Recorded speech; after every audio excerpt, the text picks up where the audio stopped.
Hi, this is Keith Schneider, CEO of MarketGauge.com, and this is March 22nd edition of Market Outlook.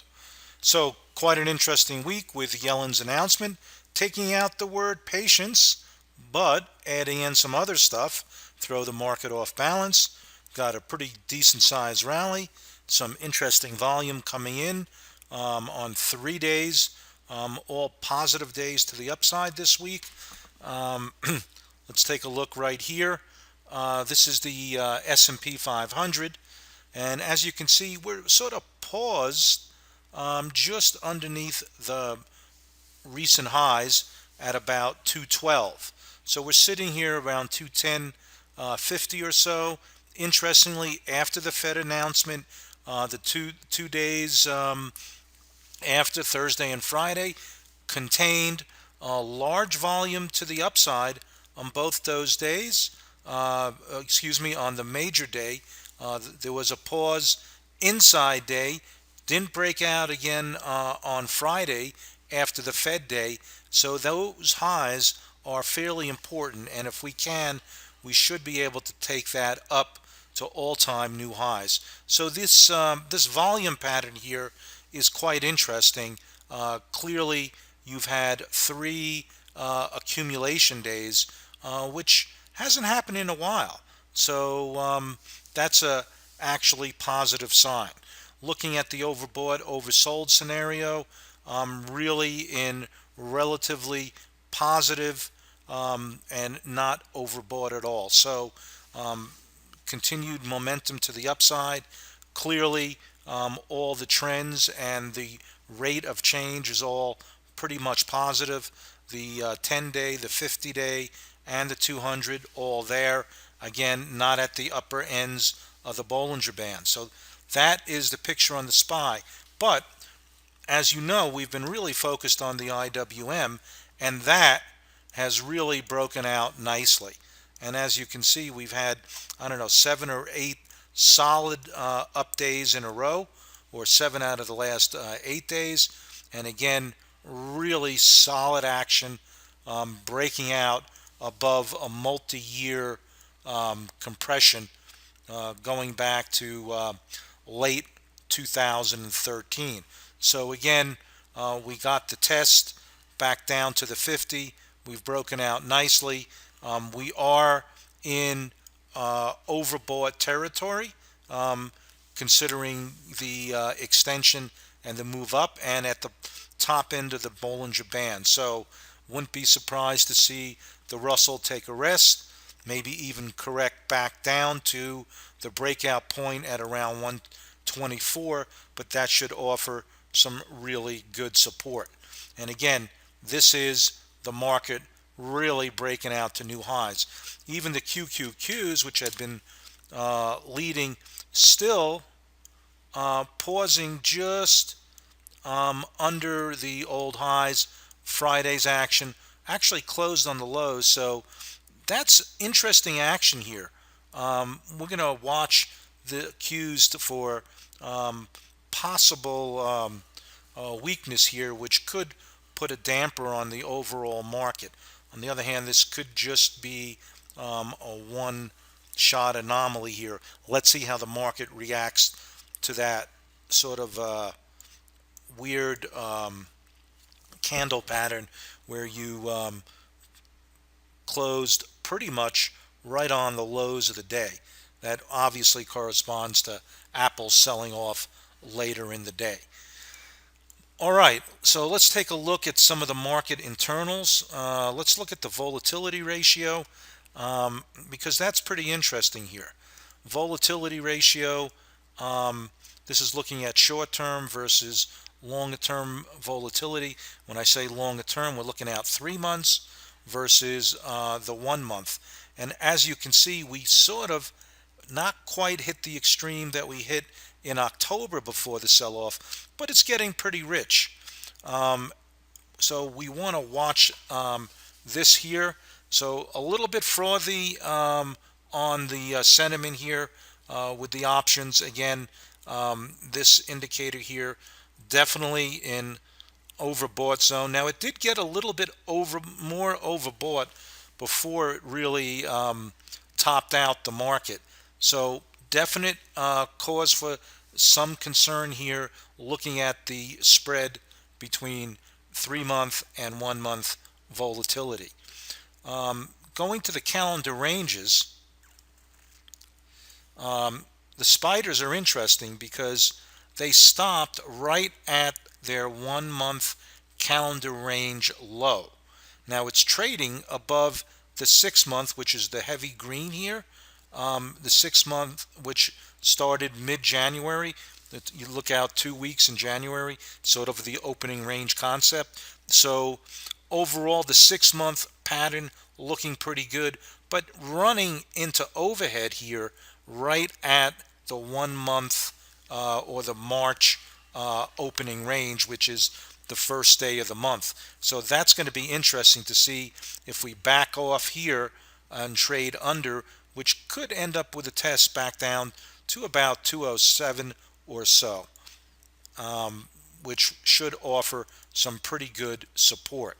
I just want to give you the same concept with IWM, and you can see tested the 6-month calendar range, blew out.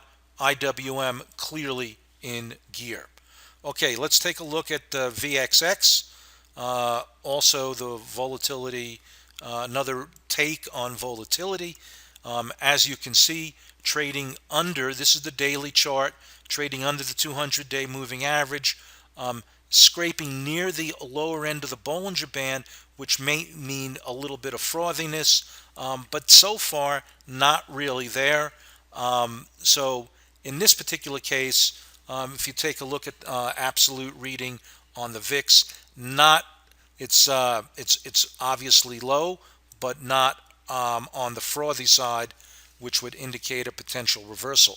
So between looking at the 3-month, the 1-month, and the VXX by itself on a momentum basis, sort of slightly negative, more tuned to slightly negative on the volatility ratio, and on an absolute basis, not overdone. So a little bit mixed on the sentiment. Definite some cause for concern on those prior charts that I showed you. All right, let's take a look at gold and the situation in the gold market.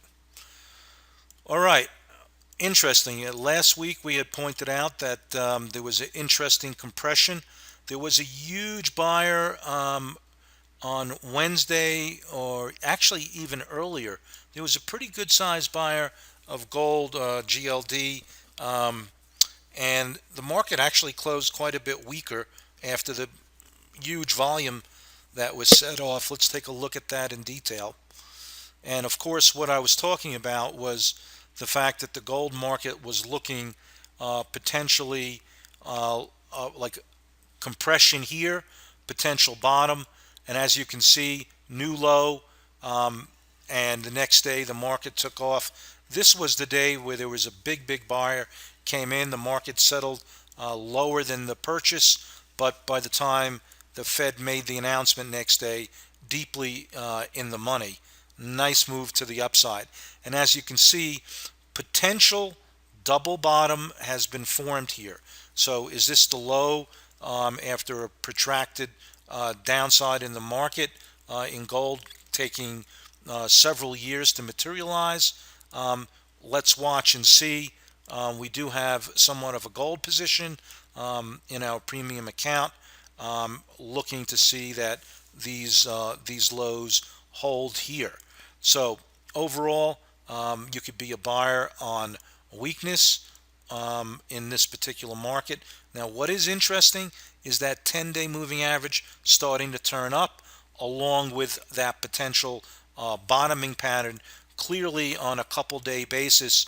This is fairly classic. New low, significant reversal of that. You certainly washed out all of these longs in here with that move to the downside, and then back up again on Wednesday. And follow through, really nice follow through over the last 2 days, which was a little bit different than the SPY, the spiders themselves. So a little bit of outperformance here on GLD, which is interesting. Let's take a look at FXE. We had pointed out last week also that the currency, the US dollar, is super strong.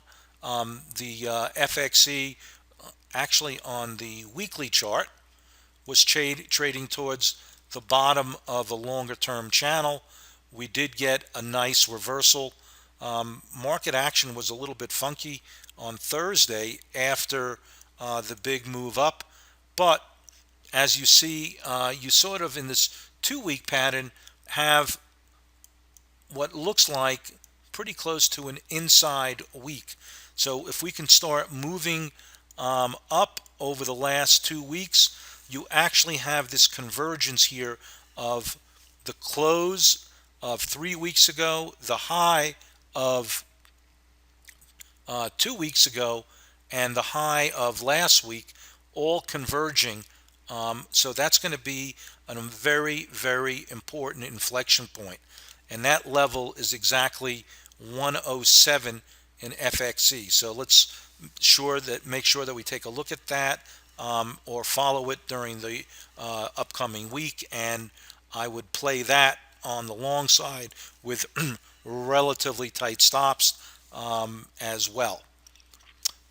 So another interesting point here is USO, and we definitely had mentioned that the oil was looking washed out as well. Let's take a look at the daily patterns, because that's where these key reversals are setting up. And as you can see, again, a pretty good size washout. You had this low here in place. A lot of people were hoping that this whole move off of these lows back in late January, early February would hold. They got washed out, and immediately a reversal pattern was put in place. This is a key 1-day reversal pattern that we call a glass bottom. Now it's got to hold here, obviously, and again, similar pattern, except playing out on the daily charts, that the highs of Friday are fairly important, because you've got 1, 2, 3, 4, 5, 6 or 7 days where those highs are critical market action. In fact, the low that was put in here actually is sort of the pivot point of the next of this pattern here. When I'm talking about a level of around 1680 is important in USO. So with the dollar potentially topping out here, we took a look at that FXE. Just make sure we keep that on the radar, because that is a key. That FXE, not quite as interesting looking as USO or GLD, but certainly with this type of massive sell-off, I mean, this is sort of unprecedented in currencies. This is a very massive move. I mean, obviously you did get one in the Swiss franc. That was sort of historic, but this move is not that far from historic in itself, and we are definitely at the low end of that weekly range. Let's go back to the weekly here and just look at the type of channel that we've got in, that we were pointing out last week. And as you can see, we came pretty close. I don't know if I drew it exactly the same way. Let's get this in here. Okay. I think it's, yeah, pretty close. So you have the bottom of the channel, depending on how you draw, you either touched it or came pretty damn close. There's your upper end of the channel. So basically, you can see what the big players are looking at. You know, you basically have that massive channel. We knew it was oversold here oversold after this type of massive drop at the bottom of a channel usually sets up a potential reversal. And again, this is a long-term channel, so dollar may have done its thing for now. You can certainly see a rally back up to the 110 level, even 112, before it finds some resistance, right? You've got some interesting resistance in this 110 to 112 area. So strengthening dollar, lending some support to continued upside in the markets. Some research I've looked at says that when the market moves up significantly over 1.1 to 1.2%, you do get continued follow through in the next several weeks.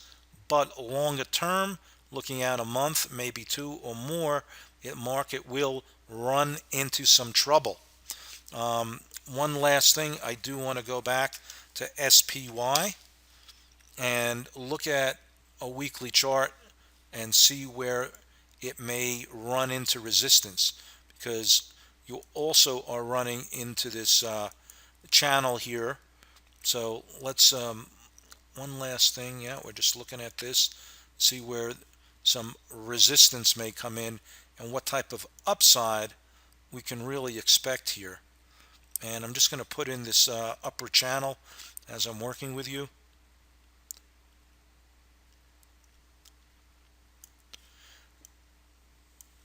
So you can see you might get, another couple of percent, 2-3% on the upside in the next couple of weeks, but you're definitely running into the top end of this channel. And as you can see, over the last several months, we've really haven't made huge headroom. And again, we're not on new highs here, so you might get some follow through and some additional resistance not too far from here, around the 215 to 216 level, if the market can get enough strength and muster and power through. Different looking chart on IWM, and those stocks are not as sensitive to a strong dollar. And remember, the euro really dropped quite a bit.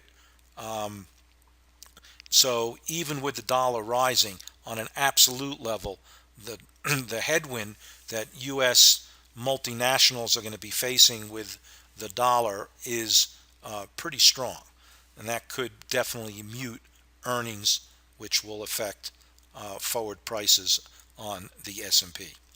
All right, hope this helps. Speak to you next week, and bye for now.